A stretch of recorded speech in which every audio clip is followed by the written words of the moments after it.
Israel और Hamas की जंग में गाजा के 13,000 लोगों की मौत हो गई है। वहीं घायलों का आंकड़ा 30,000 के पार पहुंच गया है, जिसकी जानकारी गाजा की सरकार ने दी। हूती विद्रोहियों के कार्गो जहाज को कब्जे में लेने से इजरायल के प्रधानमंत्री आग बबूला हो गए। उन्होंने इसे ईरान की ओर से इंटरनेशनल जहाज पर हमला बताया। हमास के मिलिट्री विंग अल कासम ने एक वीडियो जारी किया है, जिसमें उसके लड़ाके और इजरायल की सेना के सैनिकों के बीच आमने सामने की लड़ाई का दावा किया गया। ईरान के सर्वोच्च नेता अयातुल्ला अली खामेनेई ने मुस्लिम देशों से इजरायल के साथ राजनीतिक संबंध तोड़ने की अपील की है। पिछले हफ्ते मुस्लिम देशों के गठबंधन ओआईसी की बैठक में इजरायल पर प्रतिबंध लगाने पर सहमति नहीं बन पाई थी। आईडीएफ का दावा है कि गाजा में छापेमारी के दौरान उन्हें 35 नई सुरंगें मिली हैं। साथ ही हथियार डिपो से बड़ी संख्या में हथियार मिले हैं। आईडीएफ ने रॉकेट लॉन्चर और ग्रेनेड समेत कई हथियार बरामद किए। हमास प्रवक्ता ने अस्पताल में टनल होने की बात मानी है। हमास प्रवक्ता ने कहा कि हमने टनल होने की बात कभी नहीं छिपाई है, वहां पर टनल हमेशा से है। हालांकि हमास ने इजरायल के उन दावों को खारिज किया है जिसमें दावा किया गया था कि वहां पर हमास के आदमी हैं। इजरायली अधिकारी ने इस बात से इनकार किया है कि बंधकों की रिहाई के बदले लड़ाई रोकने को लेकर हमास के साथ कोई समझौता हुआ है। युद्ध की मार झेलने के बाद राहत कैंप में रह रहे लोगों को मौसम की मार झेलनी पड़ रही है। खान यूनिस में बारिश और तेज हवाओं से लोगों की परेशानी बढ़ रही है। इजरायली सेना ने दावा किया है कि उनके सैनिक शांति शरणार्थी शिविर की इमारत को स्कैन कर रहे हैं और हथियारों का पता लगा रहे हैं। महिला और पुरुष दोनों ही बटालियन इसे अंजाम दे रहे हैं।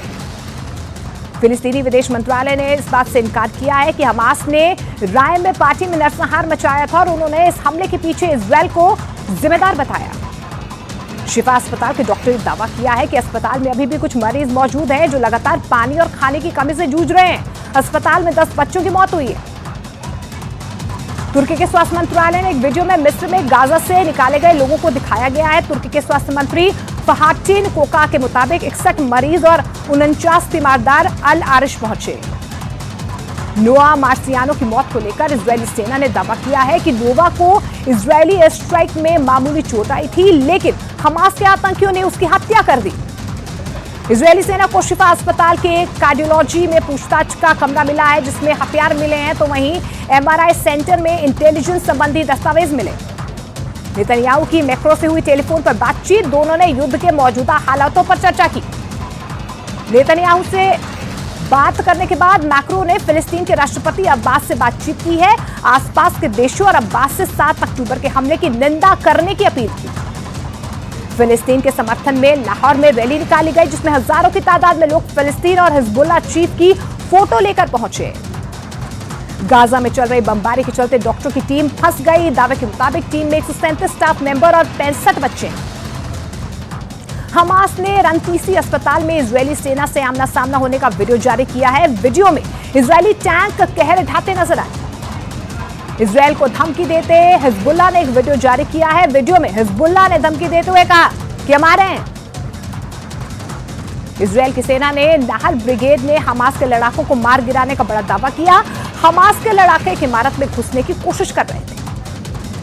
रविवार शाम गाजा पर इजरायल की सेना ने एयर स्ट्राइक की है। इस एयर स्ट्राइक में कई लोगों के मारे जाने का दावा किया जा रहा है। सऊदी अरब के विदेश मंत्री ने इजरायल पर बोला हमला। सऊदी अरब के विदेश मंत्री ने कहा गाजा और यरूशलेम में हिंसा के लिए इजरायल जिम्मेदार। इजरायली सेना ने दावा किया है कि उसके वेस्ट बैंक में छापेमारी कर 38 फिलिस्तीनियों को हिरासत में ले लिया है, जिनके पास से हथियार भी बरामद किए गए। चीन के विदेश मंत्री ने दावा किया है कि गाजा में जारी जंग को खत्म करने के लिए चीन अरब और इस्लामिक देशों के साथ काम करने के लिए तैयार है। इजरायल और हमास में जारी जंग के बीच भारत ने भेजी मदद। हिंडन एयरबेस से फिलिस्तीन के लोगों को मानवीय सहायता पहुंचाने के लिए 32 टन राहत सामग्री लेकर दूसरा C-17 विमान मिस्र रवाना। चीन की राजधानी बीजिंग में पश्चिम एशिया के देशों ने इजरायल जंग पर चर्चा की है। इजरायल से जल्द सीज फायर करने की मांग की।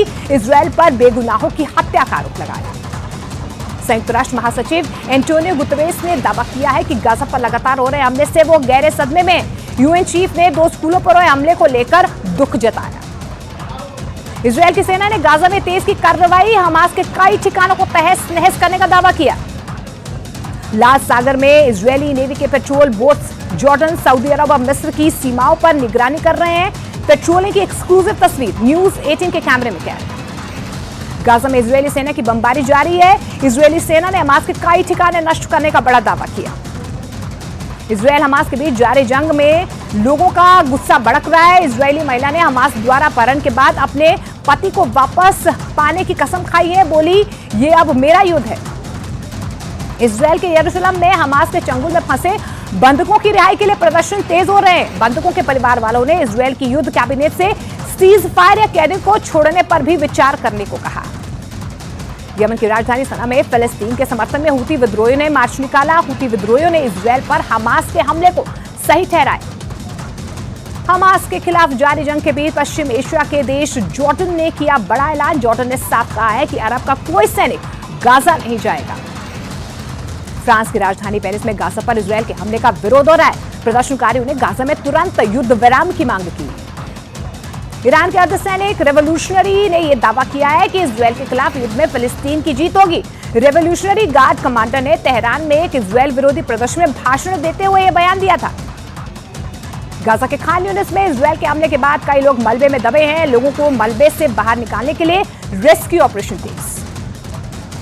गाजा में इजरायल के हमले के बाद हुआ जोरदार विस्फोट। इजरायल का दावा, हमले में हमास का ठिकाना तबाह हुआ। स्पेन के बार्सिलोना में फिलिस्तीन के समर्थन में निकाली गई रैली, प्रदर्शन में हजारों लोग हुए शामिल। गाजा में इजरायल के हमले का विरोध किया गया। इजरायल की तरफ से लेबनान में हो रही भीषण बमबारी का लेबनान की जनता ने विरोध किया है। इजरायल के खिलाफ हजारों लोगों ने किया प्रदर्शन। गाजा के समर्थन में आई तुर्की, वहां के राष्ट्रपति रेजिप तैयप एर्दोआन ने कहा है कि गाजा में युद्ध विराम के बाद अस्पतालों, स्कूलों और अन्य क्षतिग्रस्त बुनियादी ढांचे के पुनः निर्माण में सहयोग करेंगे। इजरायल की सेना पर गाजा के अल-फकूरा स्कूल पर हमले का आरोप। हमास ने कहा, इजरायल से लेंगे बदला। उत्तरकाशी टनल रेस्क्यू ऑपरेशन में डीआरडीओ ले रहा है रोबोट की मदद। उत्तरकाशी में निर्माणाधीन सिलखियारा टनल में 41 मजदूर पिछले 9 दिनों से फंसे हुए हैं। उत्तराखंड के उत्तरकाशी में सिलखियारा टनल में फंसे मजदूरों के रेस्क्यू का आज 9वां दिन है। मजदूरों को निकालने के लिए टनल के ऊपर से ड्रिलिंग की जा रही है। रेस्क्यू ऑपरेशन पर पीएमओ की भी नजर बनी हुई है। पीएम मोदी ने सीएम पुष्कर सिंह धामी से फोन पर बातचीत की। पीएम मोदी अब तक 3 बार टनल रेस्क्यू ऑपरेशन की सीएम धामी से जानकारी ले चुके हैं। उत्तराखंड के मुख्यमंत्री पुष्कर सिंह धामी रेस्क्यू वाली जगह पहुंचे। मजदूरों के रेस्क्यू के लिए जोजिला टनल में काम करने वाले विशेषज्ञों को भी उन्होंने बुलाया। उत्तरकाशी में निर्माणाधीन सिलखियारा टनल में फंसे मजदूरों तक एक पाइप के जरिए खाने की चीजें और पानी पहुंचाया जा रहा है। राहत बचाव की टीम दवाइयां भी मजदूरों तक पहुंचा रही है। केंद्रीय मंत्री नितिन गडकरी और मुख्यमंत्री पुष्कर सिंह धामी ने सुरंग में फंसे मजदूरों को बचाने के लिए चलाए जा रहे रेस्क्यू ऑपरेशन का जायजा लिया। नितिन गडकरी ने कहा कि मजदूरों को निकालना सरकार की पहली प्राथमिकता है। सुरंग में फंसे मजदूरों को निकालने के लिए डीआरडीओ की मदद ली जा रही है। डीआरडीओ से रिमोट की मदद से चलने वाले व्हीकल समेत माइक्रो ड्रोन मंगवाया गया है।